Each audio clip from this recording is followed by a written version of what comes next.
I'm Jamison Hensley, ESPN Ravens reporter. I'm joined by Marshal, Yanda, and Matt Birk, two offensive linemen who lined up next to each other in the Ravens Super Bowl victory only 7 years ago. But they are also joined right now as two offensive linemen who've lost a great amount of weight in their first years of retirement. Marshal, how much weight have you lost at this point?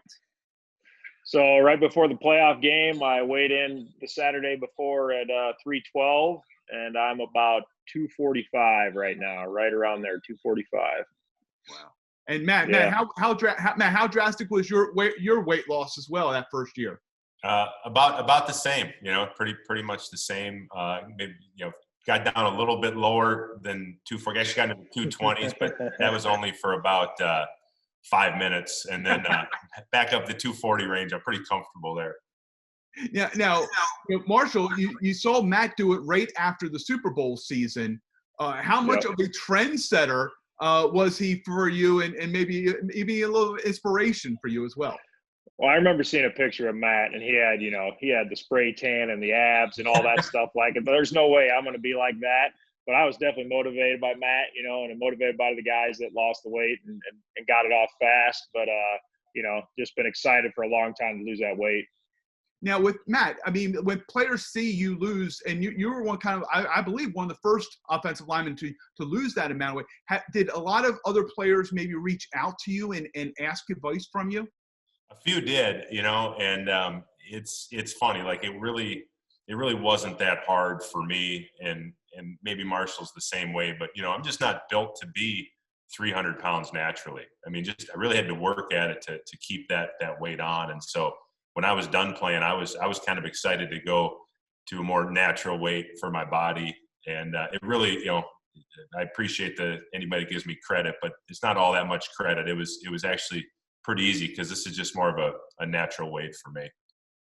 Now, we all know, I mean, offensive linemen, the stories we hear about offensive linemen and how much they eat and how much they love to eat. Marshal, do you remember, what is like the biggest meal do you remember that you ever ate? Oh, gosh, I don't even know. I mean, you think about like steak and baked potatoes and just ice cream for dessert and just, tons of protein, tons of carbs, tons of calories all the time. I was weighing myself, every 2 days, making sure I was enough weight, just kind of like what Matt said. I was very similar. Like I had to always constantly watching to make sure I was enough. So I was always eating and more calories and just keeping an eye on it. And Matt, I mean, with these offensive line dinners that you guys used to have, what was kind of the craziest things that you saw, like guys maybe sit down and eat? Well, I just want to go back one. The craziest meal I ever had, I know specifically when I was in college, there was a pizza place, Tommy's House of Pizza, and on the menu there was calzones, but then there was this thing called the Colossal Calzone. And I asked the owner once, I was like, "Hey, is that a real thing?" He's like, "Well, sorta. It's just more of a joke." And I said, I'll do it. And so he said if I could finish it, I'd get it for free. It was like $12, which in college was a lot of money. I didn't go to Iowa like Marshall. I wasn't getting paid on the side. So, okay, Harvard.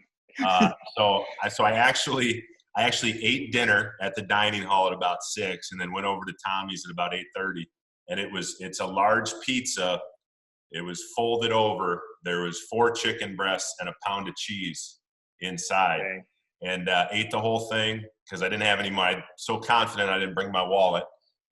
Ate it, shook the owner's hand, walked out, and threw up in the bushes. That's a true story. But I did earn – my picture got up on the wall. I was the calzone king of Tommy's House of Pizza in Cambridge, Massachusetts. And, of all the things I was able to accomplish in my life, I might be the most proud of that. Hilarious, man. Now, we do also hear the stories of the big men in the NFL post career, dealing with heart issues, sleep apnea. Marshal, when you've heard stories like this, how much was that motivation for you to lose this amount of weight? Yeah, I mean, my number one goal for sure is just to take care of my body. I just feel like, I put it through the ringer of playing football for so many years that I want to do everything in my power to maximize, just the way I feel, the pressure on my joints, on my back, on my heart, getting a good amount of cardio in. So I just want to be proactive for the rest of my time, take care of my body. Cause like I said, I understand that I put it through a lot playing football. And if I can control, doing my cardio, keeping my weight down so that's, less toll on my joints, I'm going to do that. I'm going to continue to make that a priority just because I understand the wear and tear that I did do. Yeah. And for Matt, I mean, was that because, I'm sure you're very knowledgeable about like the medical issues and things like that. When you were that large, did you have any when you were that large feeling with any health issues or any problems with that when you were carrying that weight?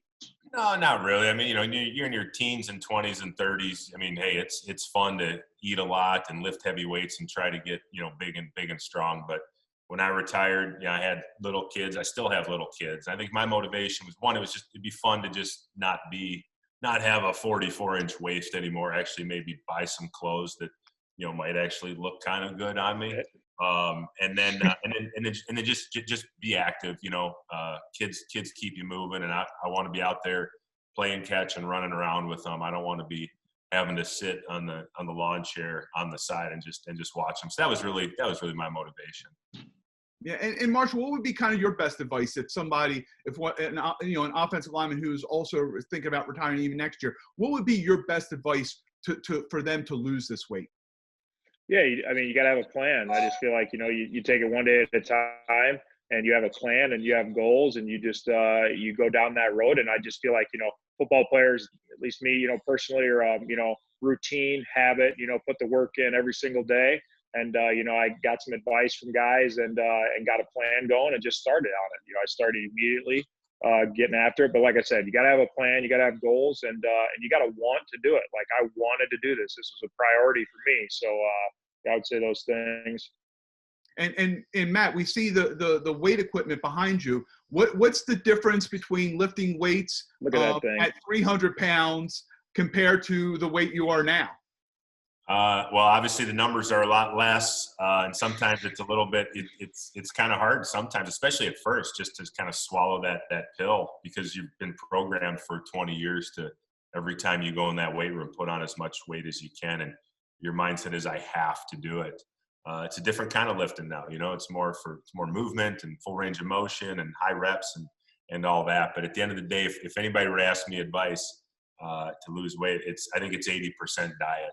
You can't outwork a bad diet, and that's the biggest adjustment. You don't have to be perfect, but I say 90% of the time be good, and then have a cheat meal or two per week. But it's mostly diet. If you're not gonna work on that, then all the other stuff you do, the cardio and the weightlifting, it's not gonna matter. And Matt, I mean, everyone's seeing Marshall these days, with the weight loss. Did you reach out to him? Did you give him a note or send him anything once you saw the amount of weight he lost? I did. I texted him the other day when I saw a story and said he was down to 240 something. I just sent him a note that I bet he was as weak as a kitten now, which I knew would get him going, because Marshall was always the biggest, strongest, toughest guy. So I was just trying to poke the bear a little bit. And I don't know. I mean, he's 240. He says he's doing a lot of cardio. I do no cardio. I just lift. And so maybe if he hasn't been lifting and doing a lot of cardio, maybe he's a little tired. Maybe I could take him for once. Marshall, do you think he can take you now? Not a chance. You never know, right? You never know. But I have been Matt, but I'll tell you one thing, Matt is not the only one that's been raking me over the coals with saying that, like, I'm like small and weak now and I'm going to get beat up. That's for sure. He's not the only one. I've been taking the punches for like 3 weeks now from my friends and family. And Matt, yeah. I mean, do you think Marshall got the advantage because of shaving that beard? How many pounds this is the first time I've actually talked to Marshall without that beard. Matt, how many pounds did he shave off to lose just by losing that beard? Well, it depends what was hiding in there. It's kind of a mystery as to the animals. He was hiding a lot. Yeah, I bet. And then, and that's part of the thing too. I mean, like when you're big, I mean, not that, but you grow, like you kind of don't take care of yourself because it doesn't really matter. You're like, hey, I'm 320 pounds. I'm never going to look good. There's nowhere to hide. There's not. Yeah, I mean, there isn't. There's nowhere to hide. when you walk into a room, I mean, and so it's it's kind of fun to lose some weight. Like I said, clothes actually fit your body. You're not just wearing. I was a big hockey jersey guy. I had like 40 hockey sweaters because it's like the perfect wardrobe for an offensive lineman. You're kind of pear shaped and you just throw on these massive tents. And I mean, I remember when I retired and lost the weight, I got rid of all my hockey sweaters. I was like, this is nice. I'm going to actually fit into like extra large clothes now. No doubt. And Marshall, how does it feel to be clean shaven? I mean, because you had that for a long time, that beard. Yeah, I mean, like Matt said, I mean, obviously, when you're that big, you just have such a full face. And I was like, and I wanted to have a beard, growing up, but it just became creature habit where you didn't have to shave it. You didn't have to mess with it. I agree 100% with Matt. You're fighting a losing battle all the time being an offensive lineman, and just it is what it is. So I was excited, once I got in like the 260s, like in the 250s, I was like, hey, I want to, at least try shaving it. And now, like, I like it. I mean, it's just something different, like you say, switch things up. Like I said, I don't think, that I look halfway terrible. So it's like, you know what, I'm going to roll with it. And I don't mind it. Got an electric razor, shave about every 2.5-3 days. It's not bad at all. I think that's the headline here. Marshal Yanda retires from football, learns how to shave. Exactly. And Matt, you are always quick to like, you got it. You're on it. Yeah, for sure. I like that. Yeah, well, you are. That is Marshal Yanda and Matt Birk, 2 Super Bowl champions and 2 great guys. Thank you so much for coming on and joining us, and thank you so much for sharing your stories. Best of luck to both of you. Thanks, you bet. Thanks, guys. Thanks for watching ESPN on YouTube. For live streaming, sports, and premium content, subscribe to ESPN+.